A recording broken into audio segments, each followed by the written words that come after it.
Hello all. We continue on slide 14.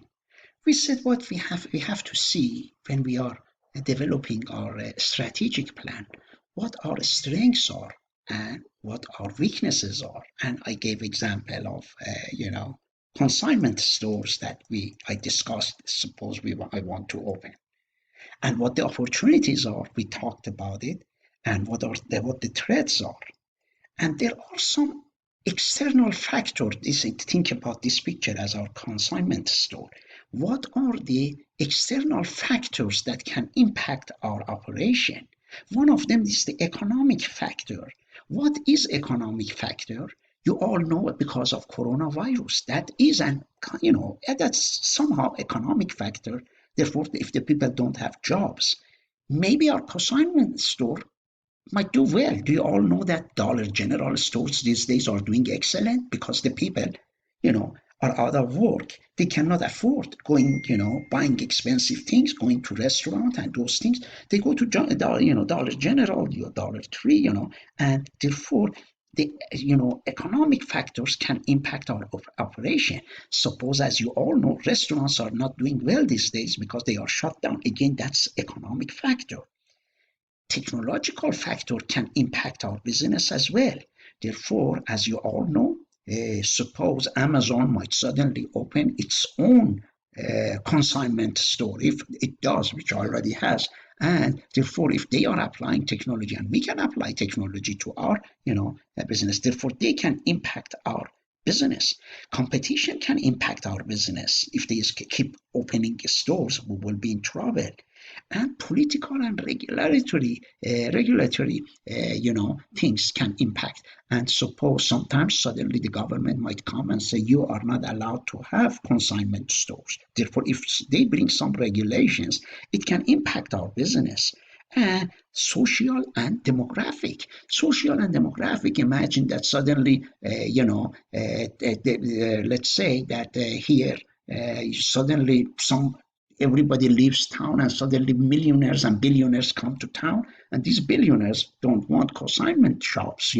Therefore, social and demographic can impact. Or if we have a lot of people who suddenly move in, that might might not be in a category of high, to get high salaries. Therefore, that social and demographic can impact our business. And here, identifying and managing threats. Therefore, what are these threats? Channel of distribution can be a threat, which means imagine that if the people don't bring their items to our shop, therefore that can be a threat. Competition can be a threat. We can say how much of it, we can give it a great competition. If it is a very high possibility, too many people, I put 10 in here. That's a very, therefore we can, demographic changes, or a lot of changes going to happen. Are these changes good or bad? Globalization and innovation. Number 18. Managing again trade, waning customer or supplier loyalty. If our business is not doing well, if our reputation is in trouble, therefore then we lose customer loyalty. And offshoring or outsourcing. Therefore, if the people suddenly can buy their things from Amazon, a stage in product life cycle. And a product life cycle is a concept known that when they create a new products, it goes through step by step. Think about this: when they make a car, the car is going to go from body, they put engine on it, they put, that is known as, government regulation can make things tough. And some people, some companies, can run into trouble if the government. I know that, as you all know, suppose I know that the Donald Trump and Twitter now are running into problem because Twitter, I think, deleted one of the Donald Trump's. Donald Trump had made a comment, and Twitter didn't like, and suddenly they did something. Now Donald Trump is saying that he wants to bring a regulation supposed to force this social media not to be able to delete certain things. Therefore, regulations can impact the businesses. Influence of special interest groups, that can be, suppose, imagine that some interest groups don't like us, for example, the people who are in government, or if that happens and those people are influential, we can lose business. Influence of stakeholders, suppose the people who are supplying shops, for example, supplying to our stores. Therefore, they can influence our business. If they don't like us, we can be in trouble. And changes in technology. Therefore, these are the issues that can be threat to our organization. And key success factors that determine participant, key to unlocking secrets of competing successfully in market segments. And it is Five Guys burgers and fries, and most likely they have been able to compete very competitively, and the book explains in details about why they have been so competitive. And here, then they put some success factor, what has been contributing to the success of the companies and their strengths. They come here and put them, and they score it and put, skills characteristics comment that your business must possess to be successful in different market segment. Key success factor here, number one, we can say having a good employees. Number two, that we give it high. We need that one to be 10. Number two, having a store in a place that is visible in the main street. Therefore, that gives us a good competitive, 10. Number three, for example, we can say for our success, for example, we might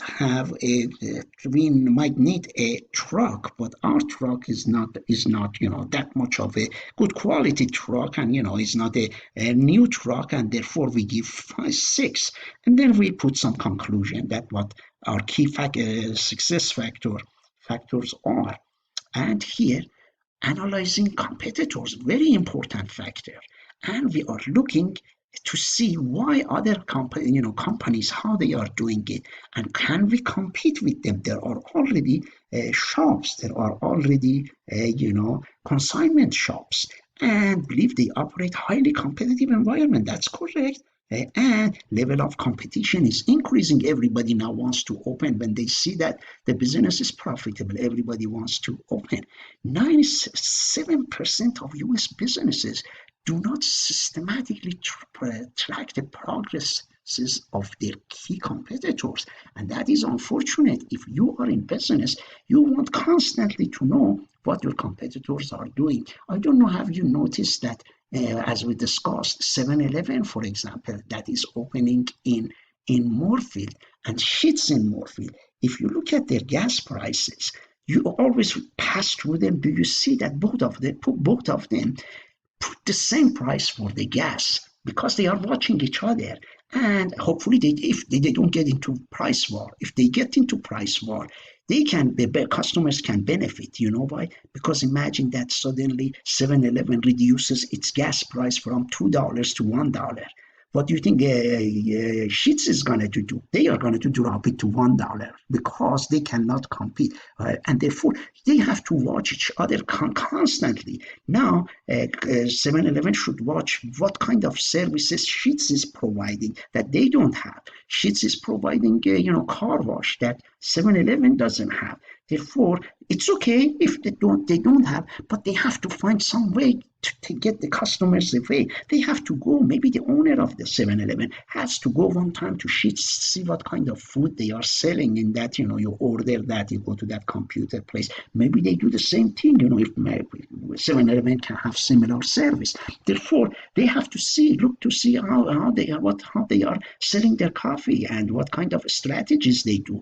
Sometimes I go to Sheetz, they are smart, they do something very good. I like that. They give you free coffee. Suddenly, if it's small coffee you get and you don't get anything else, you go to the cashier and say, okay, this is what I got. So then the cashier say, don't worry, take that coffee with you. In fact, I got an email a day ago, yesterday or 2 days ago. They told me 7-Eleven across the United States, I think, was giving free coffee. But anyhow, They use it for advertising.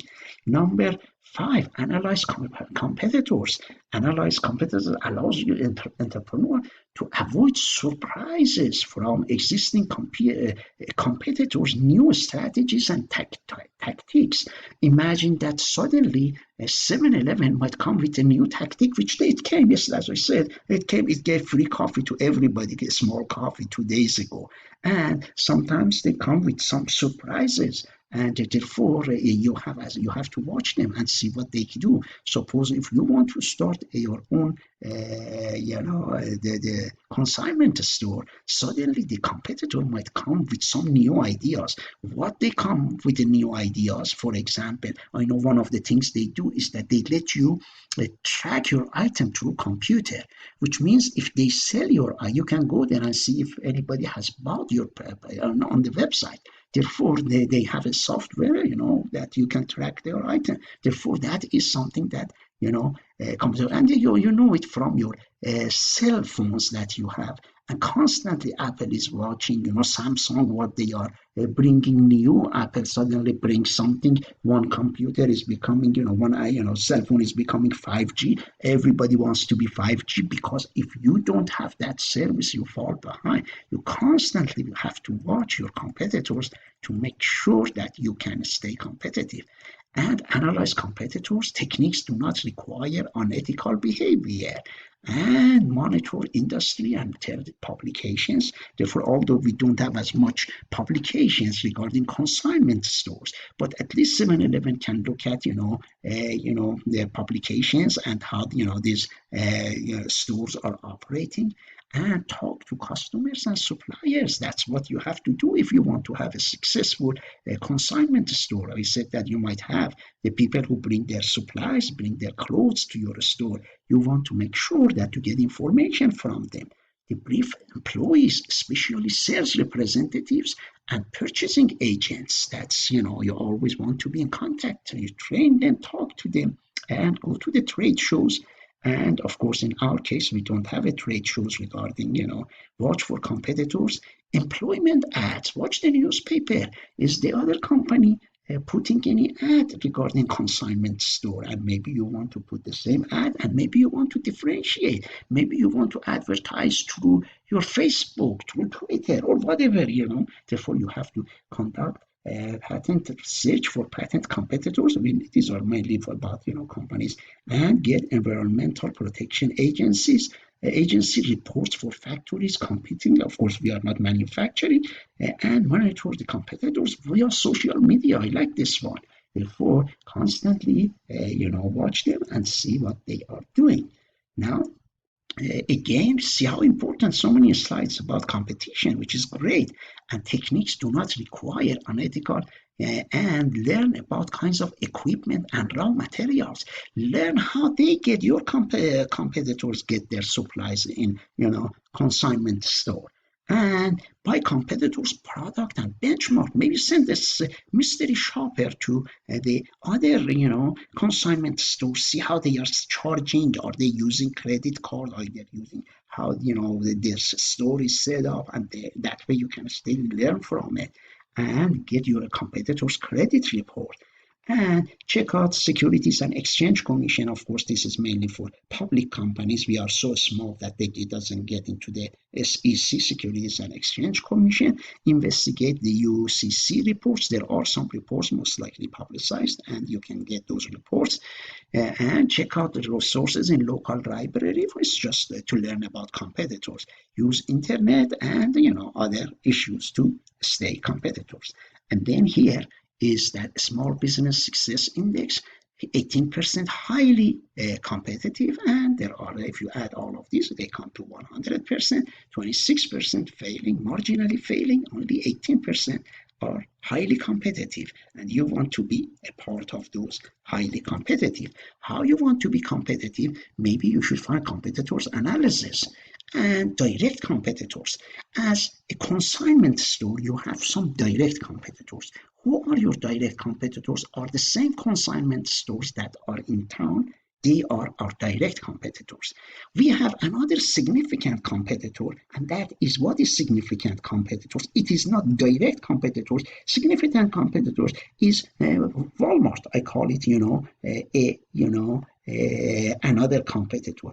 What is indirect competitors? Indirect competitors may be Amazon, for example. Do you see how direct competitors leads, the more direct competitors you have, the more challenging it's going to be. But as I said, you always have indirect competitors. Suppose you might say, if I ask you what is the direct competitor of a Walmart, somehow Target is a direct competitor.